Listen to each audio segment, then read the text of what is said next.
Well,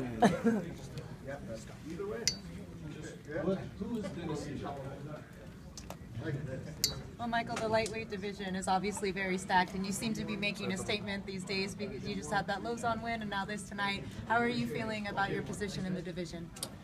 I'm feeling good. We'll see where I am after this weekend. I'm not going to be happy until I get the title, until I keep defending it, and nobody can beat me. That's when I'm happy, and that's when I'll be satisfied with fighting. It's when nobody can touch me and I'm the champ. Other than that, I feel good after these 2 wins. I'm moving up in the rankings, and all lightweights beware. Watch out. How did you feel about your performance overall? Was there anything specific that you prepared ahead of time for this fight, and how did you feel about your execution?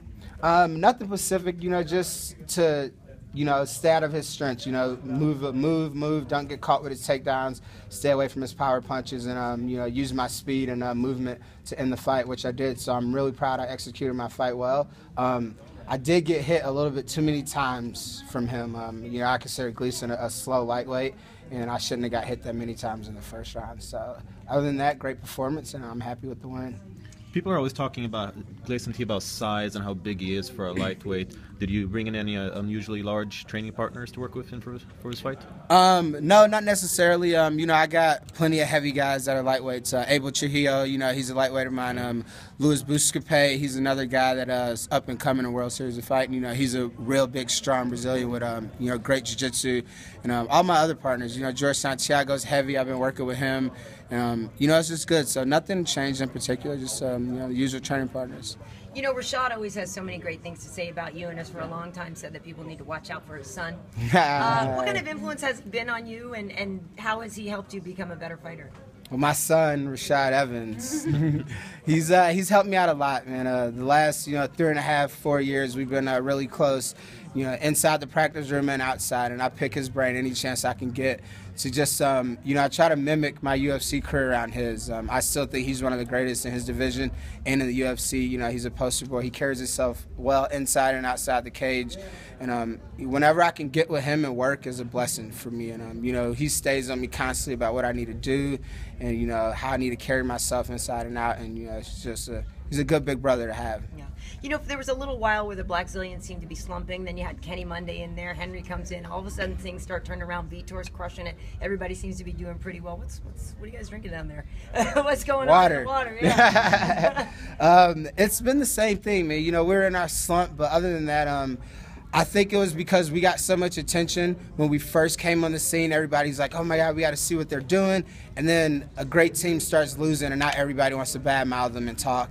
But we didn't do anything different. I think the main thing that's been helping us is we haven't been getting a lot of attention. We've been able to work and, get back to the basics and do our thing and win fights. We have such a tight bond down in Florida. It's just incredible, Other than the MMA team, we're a family, and that's all that matters to us. And how about the addition of Kenny Monday? How much has that helped your skill set come along? It's helped us tremendous. To have somebody his caliber of wrestling in that gym room is, crazy. Our wrestling practices are as intense as possible. Going into this fight, that was a huge thing. I've had off and on problems with my wrestling. Even though I came from a wrestling background, I kind of got away from it and moved into striking, and he's helped me revamp my wrestling as well as the whole team, and nobody's taking us down. We're getting knockouts and we're taking people down, and it's working out. Is it hard not to let it get in your head when people do start bad-mouthing you? You guys lose a couple and everybody starts talking about it. Is it hard for you guys not to focus on it? It is hard. Of course, you're always going to listen to, the critics and the people, bad-mouthing you. But at the same time, you just got to throw it out the window. And hard work, pays off. Results matter. That's all that matters. So anybody can talk all they want, but at the end of the day, we're winning fights and, we're moving up. Like you said, he hit you a bit more than expected. Were you expecting him to try to take you to the ground during this fight? I was expecting him to shoot as soon as the round started.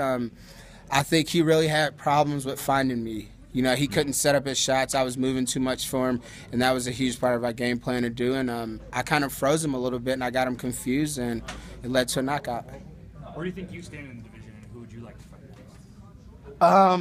I would like to see me right under the top 10, if not in the top 10.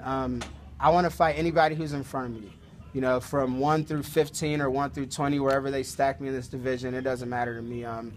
you know, 1 through 50 in this division is good. You know, everybody's great in this division. Everybody can, you know, fight for the title. They can be in the top 10. So whoever's in front of me, you know, I want their spots, and I want the #1 spot, and I'll fight them. There's no one that you've been watching lately that you think, hey, I'd like to test my skills against? Anybody in the top 10. And like I said, anybody that can get me up there, you know, I'm willing to fight him. You know, Jim Miller's fighting, the Habib guy, you know, anybody. If you're in the top 10, I want to fight you. If you're above me in the rankings, I want to fight you. How is having someone like Ryan Loco with the Black Zillions making you guys look good all over social media? Oh, Loco's a superstar. Come on, what are you talking about? You guys seen the pictures? He's incredible, man. I was just talking to him, you know, not too long ago, man. He's awesome to have. Not only as a guy to help us with social media and pictures, but a really good best friend, you know, to sit there and listen to anything you got to talk about. And he's willing to help you, you know, anywhere he needs to help. If it helps your career, he's there for you. And he's just a great guy to have around us in the gym. And he takes pictures and makes us look like superstars. So you win all around. Yeah.